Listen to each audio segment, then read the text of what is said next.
Welcome back. If you couldn't tell, this isn't Randy's voice. Randy got a little excited about our new Mudskippers, and while we were filming something else, he decided we had to do a quick expose on this little weirdo. So yeah, if it feels a bit odd with two voices, that's why. But you know what's even weirder is this fish. These fish can breathe air, walk on land, and ambush prey like cats. And you've probably never seen one in your life. These are mudskippers, Nigerian mudskippers. They grow to about a foot. Right now, they're like 3 inches. We just got them from Nigeria last week for the Oklahoma Aquarium. But Oklahoma only wanted about 20 for their public display. So I have four guys left over. These are caught in the wild, flown in from Nigeria, and they're usually snapped up by public aquariums first. That's why when you see one in the pet store, it's a rare event. I just wanted to show you how fun these guys are. They do need a place to jump. They only want a couple inches of water, and they always need to climb out. You need to have a nice little light for them because they love to sunbathe. They love basking like little lizards. You'll want a UVB light or a basking bulb over their land area to mimic natural sun. No light, no basking, that's a stressful fish. And a stressed fish is a dead fish. Keep your temperature around 75 to 85 degrees Fahrenheit or 24 to 29 degrees Celsius. They're tropical. If your house gets cold at night, slap on a heater. In Nigeria, they are able to go from puddle to puddle during the dry seasons and stay alive that way. So they can actually hop over land to get from one place to another. So what even is a mudskipper? Because let's be honest, it looks like a fish, acts like a frog, and moves like a toddler learning to walk.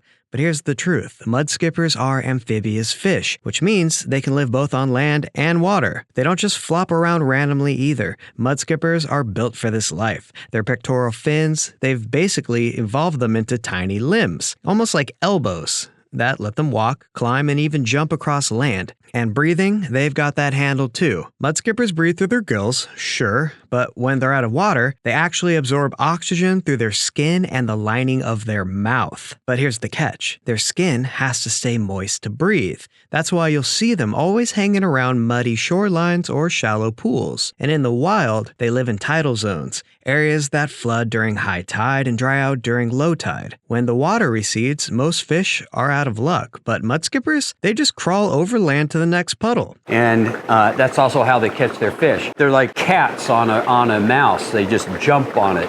Hopefully I can demonstrate that with these feeder ghost shrimp. We'll give it a try. They want to hunt. Feed them ghost shrimp, bloodworms, small crabs, insects, or anything that moves. Watching them pounce is half the fun. If you do want to spoil them, get live ghost shrimp in the tank. It's like giving them an open buffet. They'll snack whenever they're hungry and ignore them when they're full. They're really neat. We ship the best ones. The males actually get this big fin on their back that goes up like an alien. And I can't show that here.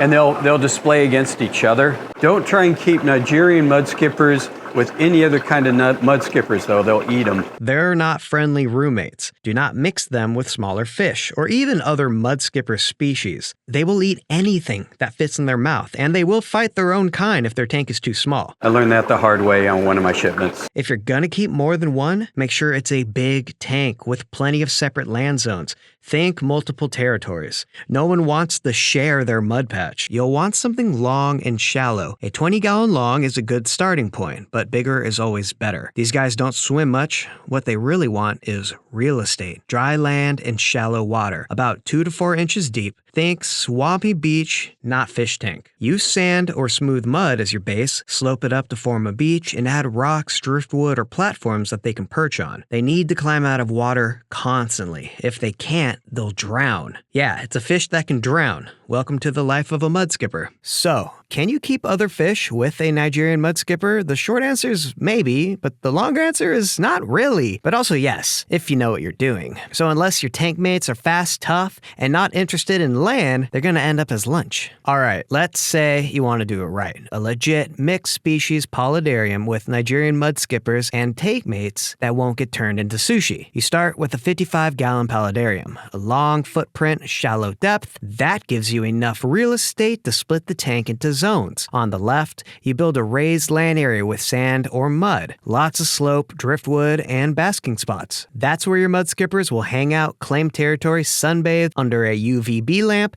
and wait for feeder shrimp to get too close. And the other side, that's your deep water zone, about 8 to 10 inches deep with mangrove roots, some floating plants, an open space, and in there, you stock a few night gobies to keep the lower level moving, and maybe a small school of monos or scats for the midwater section. If you're feeling brave or just want to flex, add a pair of archerfish. They'll stay away from the land and they'll absolutely own the surface of the water. Plus, watching them spit at crickets is just amazing. The key is making sure there's no traffic jam. Everyone has their zone. Mudskippers get land, gobies get the bottom, archers and scats get the water column. There's no competition and no conflict. You can even add some ghost shrimp to roam the shallow zone and occasionally act like live snacks, and boom, you've got yourself an ecosystem that looks like it was pulled straight out of the brackish swamp in West Africa.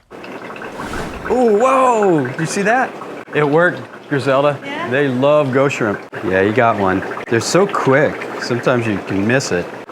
You know what's neat about these guys? I'm just learning about mudskippers and how they behave in little habitats like this. But they're very brave fish. I thought they'd be skittish. But I've like kind of herded them over to where we have the ghost shrimp, and usually like fish will cower down until I leave. But these guys will do right for the ghost shrimp as soon as I herd them over there. He's still got his mouth full of ghost shrimp and he doesn't want to let any go. Fish and mudskippers, they just eat until they're full. So if you feed them live food will coexist with these guys, and they'll just pick away at them when they get hungry again. Unfortunately for the hobbyist, live food is much more expensive than prepared food. So that's the mudskippers.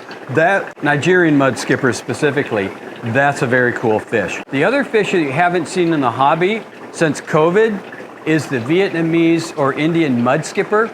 Those guys are pretty cool for aquariums. They only get 3 inches as opposed to a foot, but they stopped shipping. The exporter has not been shipping since COVID. All right, so here's the thing about COVID. Before COVID, the most common mudskippers in the aquarium hobby weren't Nigerian. They were the smaller Vietnamese or Indian species, about 3 inches long, easier to keep, and cheap, like $10 at your local pet store. But when the world shut down, so did a lot of fish exports. Whole supply chains collapsed, flights were grounded, exporters in places like India, they just stopped shipping. And guess what? They still haven't started back up. That's why tiny mudskippers basically vanished from the hobby overnight. Now here comes the Nigerian Mudskipper.